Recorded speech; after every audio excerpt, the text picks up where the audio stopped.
Shalom Ibu Bapak, sahabat terang hidup yang berbahagia dalam Yesus. Kita bersyukur karena hari ini kita sehat dan diberi Tuhan kesempatan untuk belajar firman Tuhan. Tema saya hari ini ialah studi kasus.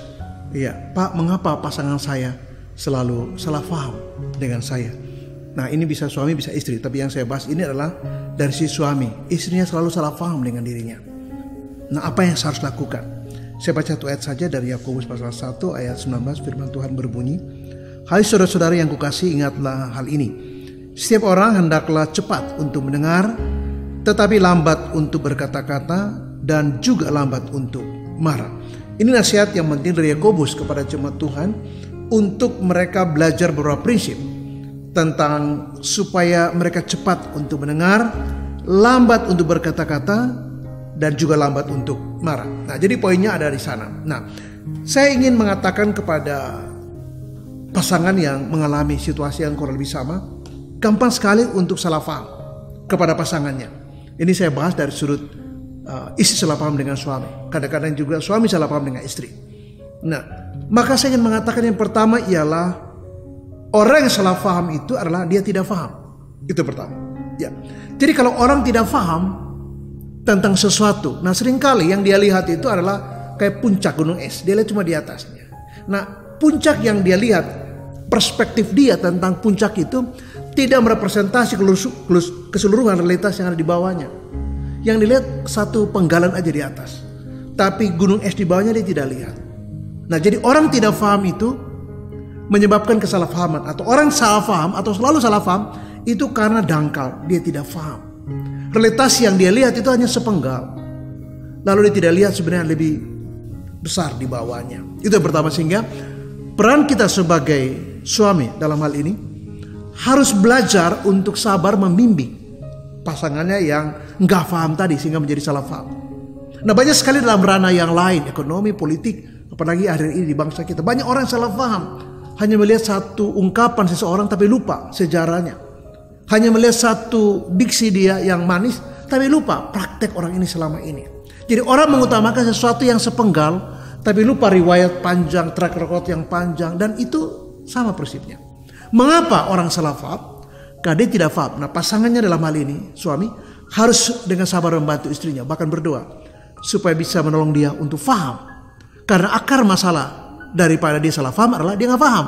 Jadi bantu dia untuk paham supaya kedepannya kesalahpahaman itu berkurang dan akhirnya hilang. Mengapa? Karena sekarang dia paham, sehingga kesalahpahaman selama ini yang terjadi bisa diatasi karena dia paham. Dan itu adalah tugas kita untuk membantu dia supaya paham.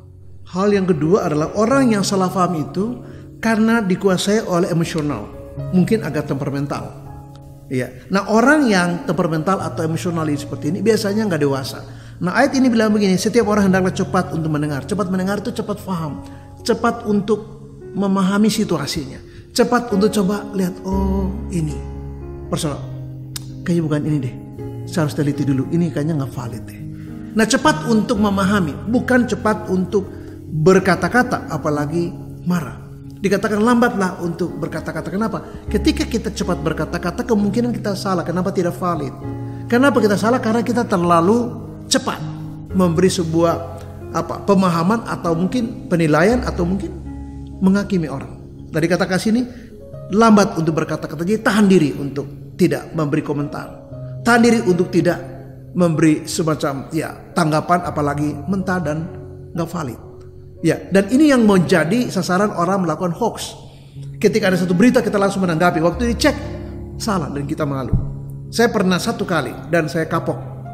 Waktu ada orang memberi postingan yang saya kira ini rasional dan bagus, saya tidak teliti. Lalu saya merujuk pada postingan itu. Belakangan saya tahu itu salah, saya malu sekali. Nah, kebanyakan kita termakan oleh hoax. Dalam dunia sekarang, hoax itu menjadi mengerikan sekali. Ya, dulu kita sulit sekali informasi, sekarang informasi melimpah. Tapi poinnya adalah, apakah kita cukup bijaksana untuk menilai itu, untuk memfilter itu, untuk mengetahui apakah ini valid, apakah ini benar, atau ini hoax. Nah, Alkitab ini sudah mengatakan dengan jelas supaya kita cepat mendengar, cepat memahami, cepat untuk memvalidasi sesuatu yang kita dengar, termasuk informasi atau sikap orang. Pasangan kita kok kenapa begini ya? Lalu dia simpulkan. Kenapa begitu ya? Lalu dia mulai marah. Kenapa begitu ya? Dia mulai menjustifikasi pasangannya. Dan itu tidak benar, karena tidak begitu sebenarnya. Nggak begitu, dan dia paksa pasangannya untuk seperti yang dia framekan. Dia paksa pasangan bahwa kamu harus begini, kamu kan, saya lihat kamu kan begini, begitu, begini. Maka dia tarik benang merah dan menyimpulkan. Konklusi dia itu nggak valid. Konklusi dia terlalu emosional, terlalu temperamental. Dan orang yang emosional dan temperamentalis sangat mudah termakan hoax atau sangat mudah memberi konklusi atau kesimpulan yang prematur. Dan kalau ini terjadi, inilah akar konfliknya. Mungkin dia orang yang temperamental, orang yang emosional. Nah, sebagai suami tolong dia untuk belajar rasional. Karena orang rasional akan berpikir matang dan tidak cepat seperti yang ini bilang untuk berkata-kata. Tidak cepat untuk marah, tidak cepat untuk menjustifikasi, tidak cepat untuk menghakimi, tidak cepat untuk memberi semacam katakanlah kita mulai menilai dia dan mulai mengancam, atau kata-kata dia mulai seperti hakim langsung mengatakan bahwa kamu salah, padahal belum tentu begitu. Nah, temperamental itu dan emosional itu dibantu dengan berpikir rasional. Itu tugas suami untuk membantu istri supaya dia jangan salah paham. Hal yang ketiga, mengapa pasangan kita mudah sekali untuk salah paham kepada kita? Karena barangkali dia terlalu terburu-buru, terlalu cepat-cepat, ingin cepat. Nah, terlalu bereaksi, cepat untuk memberi respon. Untuk beberapa hal bagus, tapi kemudian kalau salah paham, saya kira harus ditolong. Nah, bagaimana cara menolong? Kita memberi bimbingan supaya dia belajar sabar, menahan diri lah. Alkitab katakan di sini, ia lambat untuk berkata-kata, lambat untuk marah. Jadi tahan dirilah. Ajar pasangan kita untuk sabar, supaya jangan terburu-buru. Orang yang terburu-buru itu menggambarkan, mendeskripsikan kekurangan matangan. Jadi tidak ada maturitas di sana. Mengapa? Karena terlalu, yang poin kedua, emosional dan terlalu temperamental. Jadi dia menjadi bereaksi, dia terlalu reaksional. Karena dia adalah orang yang barangkali terburu-buru, cepat. Dan kalau ini terjadi, maka saya ingin mengatakan bahwa ini buruk buat kita dan buat pasangan kita. Kenapa buruk? Karena kita akan memaksa dia pada cara berpikir kita, pada frame kita, pada apa yang kita pikirkan tentang dia. Padahal itu tidak benar. Itu pikiran kita tentang dia, tapi dia tidak seperti yang kita pikirkan. Nah, orang yang cepat-cepat, terburu-buru, yang bereaksi begitu cepat, harus dibantu untuk belajar bersabar. Nah, kesabaran itu tidak diproses malam. Ini perlu proses yang panjang, dan suami juga harus sabar untuk mengajar istri bersabar. Kalau dia tidak sabar, dia juga akan marah. Nah, Rahel pernah marah kepada suaminya karena lihat kakaknya Lea hamil dan punya 6 anak laki-laki, dia nggak punya. Lalu dia mulai marah kepada Yakub. Nah, Yakub juga menjadi marah. Kamu pikir saya Allah? Saya pengganti Allah membuat kamu tidak hamil dan melahirkan dan tidak punya anak? Jadi Yakub menjadi marah juga karena Rahel salah paham.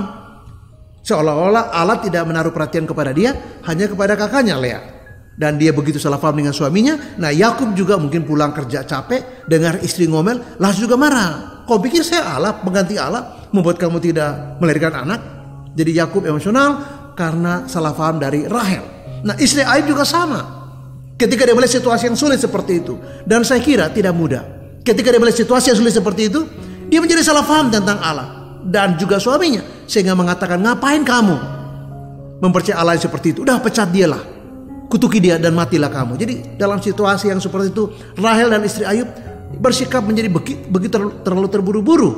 Tapi kita lihat baik Yakub, baik juga Lot, baik juga Ayub terpancing untuk berkata yang tidak sabar. Kamu pikir saya Allah membuat kamu tidak hamil? Atau seperti Ayub, kamu berkata seperti perempuan gila. Nah, ini satu gambaran bahwa kita harus sabar untuk menolong istri kita, pasangan kita yang suka salah paham itu, untuk sabar karena dia mengatasi sifat terburu-buru dan reaksional dan terlalu cepat-cepat, dan ujungnya malah salah dan tidak baik, merugikan buat kita dan pasangan kita. Hal yang keempat, ketika saya memahami tentang satu kasus dengan kasus yang lain tentang orang yang mudah salah paham, maka saya melihat ada benang merah dari masa lalunya.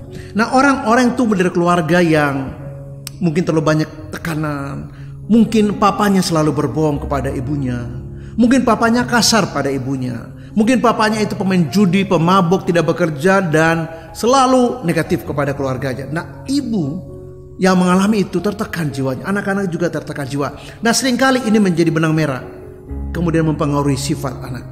Ketika dia menikah dan dia menjadi istri, ya dia begitu curiga kepada suaminya. Seperti dulu ibunya, begitu tidak nyaman. Jadi perasaan insecure itu ada pada dirinya. Dia pun tidak sadar tentang hal itu. Mengapa? Karena masa lalunya membentuk dia. Nah, masa lalunya begitu kental mewarnai karakter dia, termasuk sifat yang mudah salah faham. Nah, kesalahpahaman ini lahir karena ada benang merah yang belum disadari, belum diputuskan. Ya, ada kasus di mana ada satu anak dia selalu marah. Setelah saya dalami kasusnya, dia punya luka di masa lalu yang berat sekali dari keluarganya.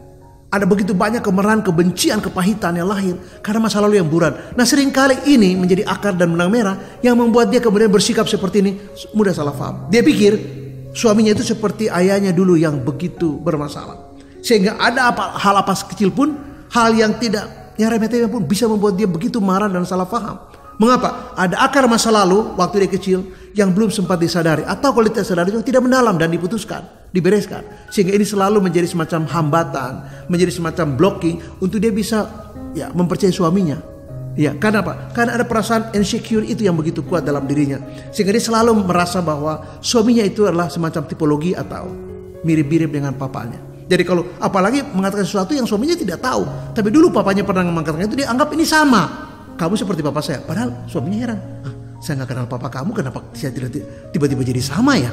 Saya juga gak merasa mengatakan apa yang papa kamu katakan sebagai sama. Saya juga gak tahu dia pernah katakan apa, kenapa jadi sama. Nah, tidak ada pada suami kesalahannya, tapi pada pemahaman istrinya karena masa lalu itu.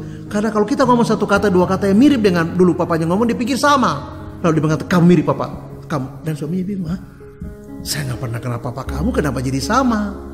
Kita gak pernah bekerja sama, kenapa jadi dianggap sebagai sama? Karena akar masa lalu menjadi benang merah yang belum disadari atau belum dituntaskan. Dan ini seringkali membuat dia menjadi tidak aman.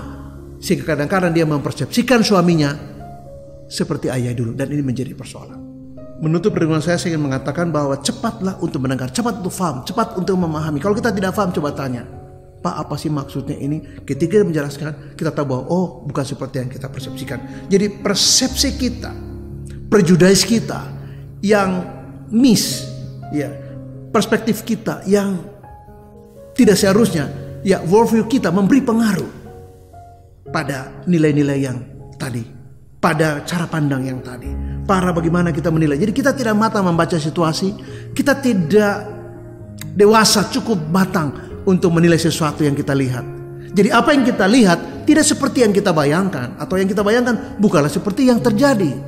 Nah, hal-hal seperti ini ditolong oleh Alkitab mengatakan bahwa cepatlah untuk mendengar, cepatlah untuk faham, cepatlah untuk validasi. Kalau tidak jelas tanya, supaya kita tidak mengemban konsep yang terlalu jauh tentang realitas suami kita, sehingga kita salah paham, para kita nggak paham.